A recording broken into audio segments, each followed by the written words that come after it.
दोस्तों, क्या आपको लगता है कि एआई से बनाए गए यूट्यूब चैनल मोनेटाइज होंगे या फिर नहीं होंगे? क्या चैट जीपीटी से स्क्रिप्ट लिखना, 11 लैब्स से वॉइस बनाना, जेमिनी या फिर मिड जर्नी से इमेजेस क्रिएट करना और वीओ या फिर सोरा से एआई वीडियो बनाना अब यूट्यूब पर बैन होने वाला है या फिर बैन हो चुका है?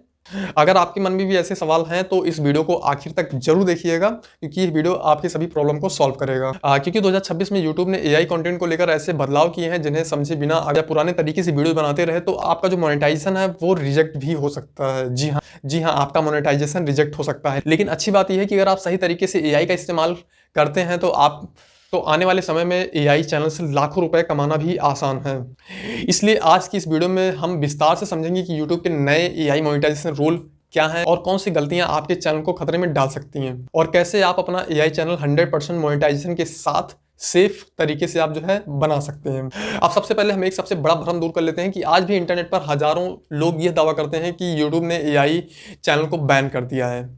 तो क्या सचमुच ऐसा है? लेकिन यह बात पूरी तरह सही नहीं है।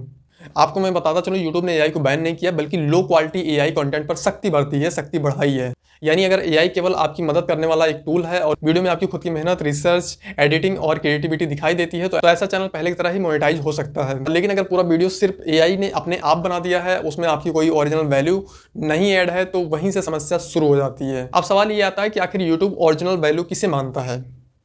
मान लीजिए आपने चैट जीपीटी से स्क्रिप्ट लिखवाई और आपने फिर उसी स्क्रिप्ट को बिना पढ़े 11 लैब्स की एआई वॉइस में बदल दिया। इसके बाद आपने इंटरनेट से कुछ स्टॉक फुटेजेस उठा लिए। इसके बाद आपने इसे कैप कट में दोनों को जो है आपस में मर्ज कर दिया, यानी आपने पूरी वीडियो क्रिएट कर ली। ये टेक्नोलॉजी के रूप में ये एक वीडियो तैयार हो गया। लेकिन यूट्यूब की नज़र में ये अभी भी पर्याप्त ओरिजिनल कॉन्टेंट नहीं माना जा रहा है। क्यों? क्योंकि इसमें आपकी कोई मेहनत नहीं है।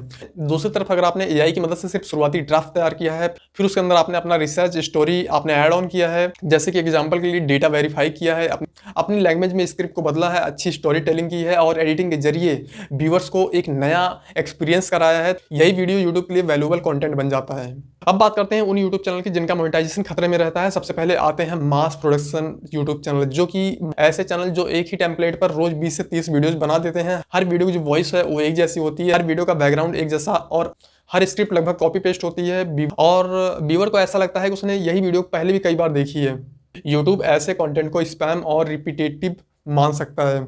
इसलिए अगर आपका पूरा चैनल क्वांटिटी पर चल रहा है और क्वालिटी पर नहीं, तो आपको सावधान होने की जरूरत है, क्योंकि हो सकता है कि आपका भी मोनेटाइजेशन यहाँ पर डिसेबल कर दिया जाए। अगर आप ऐसे वीडियोज रेगुलर बनाते हैं तो आपका चैनल भी डिसेबल हो सकता है। इसके बाद आता है रीयूज कंटेंट। जी हाँ, बहुत से लोग सोचते हैं कि अगर वीडियोज कॉपीराइट फ्री है तो उसे अपलोड करना पूरी तरह से सुरक्षित है या नहीं है, सेफ है या नहीं है। लेकिन ऐसा नहीं है। अगर आपने किसी दूसरे क्रिएटर की video, movie clip, TV clip, viral video या फिर इंटरनेट से डाउनलोड किए गए फुटेज केवल एआई वॉइस के साथ जोड़ दिया है तो यह पर्याप्त ट्रांसफॉर्मेशन नहीं माना जाएगा। यूट्यूब ये देखता है कि आपने व्यूअर्स के लिए क्या नया जोड़ा है। अगर आपने कमेंट्री दी है, एनालाइज किया है, एजुकेशन दी है या किसी विषय, किसी सब्जेक्ट को आसान भाषा में समझाया है, तो आपकी वीडियो की ओरिजिनल वैल्यू बढ़ जाती है। अब एआई वॉइस की बात करते हैं, क्योंकि यही सबसे ज़्यादा पूछे जाने वाला सवाल है। क्या एआई वॉइस अलाउड है? जवाब है हाँ, बिल्कुल अलाउड है। यूट्यूब ने कहीं पर यह नहीं कहा कि एआई वॉइस वाले चैनल मोनेटाइज नहीं होंगे, लेकिन एआई वॉइस के साथ स्क्रिप्ट आपकी ओरिजिनल होनी चाहिए। ये चीज़ यूट्यूब कहता है, ये हम नहीं कह रहे हैं। और यूट्यूब ये सही कहता है, एआई वॉइस के साथ स्क्रिप्ट आपकी ओरिजिनल होनी चाहिए। अब आप खुद ही सोचिए कि अगर हजारों लोग एक जैसी वॉइस, लगभग एक जैसी स्क्रिप्ट इस्तेमाल कर रहे हैं तो आपका वीडियो भी भीड़ में खो जाएगा। जी हाँ, अगर हजारों लोग एक जैसी वॉइस, एक जैसी स्क्रिप्ट तैयार कर रहे हैं तो आपका जो वीडियो है वो हजारों वीडियोस के बीच में जाकर खो जाएगा। तो आपका चैनल रिव्यू के लिए जाता है, तब आपका रिस्क वहाँ पर जो है और बढ़ सकता है। इसलिए कोशिश करें कि आपकी लैंग्वेज है, जो आपका बताने का जो बात करने जो तरीका है, जो वीडियो की क्वालिटी है, वो अलग होनी चाहिए दूसरों से, तभी आपका चैनल मोनेटाइज होगा। अब बात करते हैं फेसलेस एआई चैनल्स की। बहुत से लोगों को यहाँ पर ये लगता है फेस दिखाना जरूरी है, लेकिन सच्चाई ये है कि आज भी यूट्यूब पर हजारों faceless YouTube channel successfully run हो रहे हैं। मोनेटाइजेशन भी अवेलेबल है। फर्क सिर्फ इतना है कि उनके वीडियोज में मेहनत दिखाई देती है, अच्छी रिसर्च है, इसके साथ में मजबूत स्टोरी टेलिंग, साथ में प्रोफेशनल एडिटिंग, इसके साथ में व्यूअर्स को नई जानकारी, नई इन्फॉर्मेशन देने का प्रयास नजर आता है साफ साफ। इसलिए वो सारे चैनल्स जो है, जो फेसलेस हैं, वो यूट्यूब पर आज भी सक्सेस हैं। यानी यूट्यूब आपके चेहरों को नहीं बल्कि आपके कंटेंट की क्वालिटी को देखता है। अब एक और महत्वपूर्ण बदलाव समझिए कि पहले कई लोग चैट जीपीटी से सीधे स्क्रिप्ट लेकर वीडियो बना देते थे, लेकिन अब ऐसा करना लंबे समय में नुकसानदायक साबित हो सकता है। क्योंकि एक ही टॉपिक पर लाखों लोग एक जैसे प्रॉम्प्ट इस्तेमाल कर रहे हैं। अगर आपकी स्क्रिप्ट भी वैसे ही लगती है तो आपका कंटेंट यूनिक नहीं माना जाएगा, क्योंकि एक ही टॉपिक पर लाखों लोग लगभग एक जैसे ही प्रॉम्प्ट इस्तेमाल कर रहे हैं। तो ऐसे में अगर आपकी भी स्क्रिप्ट वैसे ही लगती है तो आपका जो कंटेंट है वो यूनिक नहीं माना जाएगा। इसलिए एआई से स्टार्टिंग करें, लेकिन लास्ट में यानी कि अंतिम में स्क्रिप्ट हमेशा आपको अपनी भाषा में, अपने एग्जाम्पल के अनुसार, अपने अनुभव के अनुसार तैयार करनी चाहिए।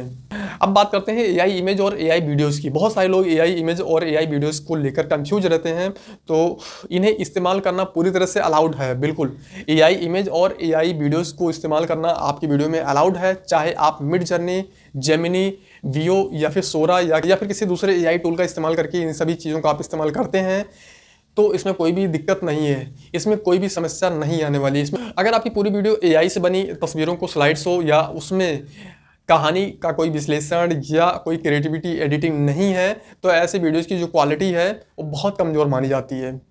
क्योंकि व्यूवर्स जितना ज़्यादा समय आपकी वीडियो पर बिताएगा, जितना ज़्यादा उसे वैल्यू मिलेगी उतना आएगा। क्योंकि व्यूवर्स जितना ज़्यादा समय आपकी वीडियोस पर बिताएगा, जितना ज़्यादा उसे वैल्यू मिलेगी, उतनी ही आपके चैनल की विश्वसनीयता बढ़ेगी, यानी कि उतनी ही आपके चैनल की जो पॉपुलैरिटी है वो बढ़ने की उम्मीद है। अगर आपका चैनल भी न्यूज़ कैटेगरी में है तो वहाँ भी एआई का इस्तेमाल किया जा सकता है, लेकिन केवल किसी न्यूज़ आर्टिकल को एआई वॉइस में पढ़ देना पर्याप्त नहीं है। आपको उसका फैक्ट चेक करना होगा, अलग अलग सोर्सेज से उसकी पूरी जानकारी निकालनी होगी और अपनी तरफ से एनालिसिस भी करना होगा कि आखिर ये जो न्यूज़ मैं पढ़ रहा हूँ वो रियल है या फिर फेक है। व्यूअर्स को ऐसा महसूस होना चाहिए कि उसने केवल खबर नहीं सुनी है बल्कि उस खबर को अच्छे से समझा भी है। इंपॉर्टेंट क्वेश्चन है वो ये है कि जब आप मोनेटाइजेशन के लिए अप्लाई करते हैं तो यूट्यूब की जो रिव्यू टीम है वो आखिर आपकी वीडियोज में क्या क्या देखती है। सबसे पहले वो आपके पूरे चैनल को देखते हैं, केवल एक वीडियो को नहीं देखते हैं, पूरे ऑल ओवर चैनल को रिव्यू करते हैं। वो ये चेक करते हैं कि आपकी वीडियोज ओरिजिनल है या फिर नहीं, यानी आपकी जो वीडियो है वो आपकी खुद की क्रिएटिविटी है या फिर कहीं और से आपने जो है कॉपी पेस्ट किया है। आपकी स्क्रिप्ट कितनी अलग है, एडिटिंग में आपकी मेहनत कितनी ज़्यादा दिखती है, क्या आपका चैनल व्यूवर्स के लिए कोई नई जानकारी, कोई नई एजुकेशन या फिर मनोरंजन या फिर इंटरटेनमेंट लेकर आता है व्यूवर्स के लिए, क्या आपका चैनल व्यूवर्स के लिए कोई नई इन्फॉर्मेशन, नया एजुकेशन या फिर नया इंटरटेनमेंट लेकर आता है। जरूरी बात यह है कि क्या आपका कंटेंट ऐसा है कि इसे किसी इंसान ने सोच समझकर बनाया है कि केवल एआई मशीन की तरह तैयार तो नहीं किया गया है। वो इस चीज़ पे ज़्यादा फोकस करते हैं। अगर आप चाहते हैं कि आपका एआई चैनल लंबे समय तक सुरक्षित रहे तो कुछ नियम हमेशा याद रखें। एआई को आप अपना असिस्टेंट बनाइए, चलेगा, मालिक आपको कभी नहीं बनाना है। मालिक मीन्स इन द सेंस कि आप उसी सारी चीज़ करवा रहे हैं तो एक तरह से मालिक माना जाएगा। स्क्रिप्ट खुद समझ कर लिखिए, रिसर्च हमेशा अपने आप से कीजिए, रिसर्च हमेशा वेरीफाई कीजिए। वॉइस चाहे एआई हो या फिर ह्यूमन, जानकारी हमेशा सही होनी चाहिए। अगर वीडियो में नया एग्जाम्पल, नई कहानी और नई रिपोर्ट आप जोड़ना चाहें, नई स्टोरी टेलिंग अगर आप जोड़ सकते हैं तो ये और अच्छी बात हो जाती है आपके वीडियो के लिए। इसके साथ में जो थंबनेल है, थंबनेल खुद से डिजाइन कीजिए। व्यूअर्स की जो समस्या है, व्यूअर्स की जो प्रॉब्लम है उसका खुद से समाधान दीजिए। इसके साथ में सबसे महत्वपूर्ण, सबसे इंपॉर्टेंट बात यह है कि ऐसा कंटेंट बनाइए जिसे देखकर व्यूअर्स कहे मुझे इस वीडियो से कुछ नया सीखने को मिला है। इस वीडियो का जो सबसे बड़ा निष्कर्ष है वो ये है कि 2026 में यूट्यूब की लड़ाई एआई से नहीं है। अगर आप ये समझ रहे हैं कि यूट्यूब की लड़ाई सिर्फ एआई से है तो एआई से इसकी लड़ाई नहीं है। यूट्यूब की लड़ाई सिर्फ लो क्वालिटी स्पैम और मास प्रोड्यूस्ड कंटेंट से है। अगर एआई आपकी प्रोडक्टिविटी बढ़ाने का एक टूल है और लास्ट वीडियो में अगर आपकी थिंकिंग, मेहनत, रिसर्च और क्रिएटिविटी साफ साफ दिखाई देती है तो आपका एआई चैनल भी पहले की तरह मोनेटाइज हो सकता है। लेकिन अगर आपका पूरा channel copy paste AI content पर आधारित है तो मोनेटाइजेशन रिजेक्ट होने की संभावना बहुत ज़्यादा बढ़ जाती है भविष्य में। याद रखिए, फ्यूचर में एआई जरूर है, लेकिन केवल उन्हीं क्रिएटर्स का जो एआई के साथ अपनी क्रिएटिविटी को भी जोड़कर चलते हैं। एआई आपको तेजी दे सकता है, लेकिन सफलता आज भी आपकी ओरिजिनल थिंकिंग, व्यूअर्स वैल्यू और कंटेंट और क्वालिटी कंटेंट पर ही निर्भर करती है। अगर आपको ये जानकारी अच्छी लगी हो तो वीडियो को लाइक कीजिएगा, चैनल को सब्सक्राइब कीजिएगा और कमेंट करके जरूर बताइएगा कि आपको इस वीडियो से कितनी हेल्प मिली है। अगली वीडियो में हम बात करेंगे 2026 का 100% मोनेटाइजेशन सेफ एआई वर्कफ्लो, जिसमें स्टेप बाय स्टेप पूरा प्रोसेस मैं आपको डिटेल में समझाऊंगा कि एआई की मदद से ऐसा चैनल कैसे बनाया जा सकता है जो लंबे समय तक सेफ रहकर आपकी कमाई का एक जरिया बना रहे। वीडियो देखने के लिए आपका बहुत बहुत धन्यवाद। नमस्कार दोस्तों।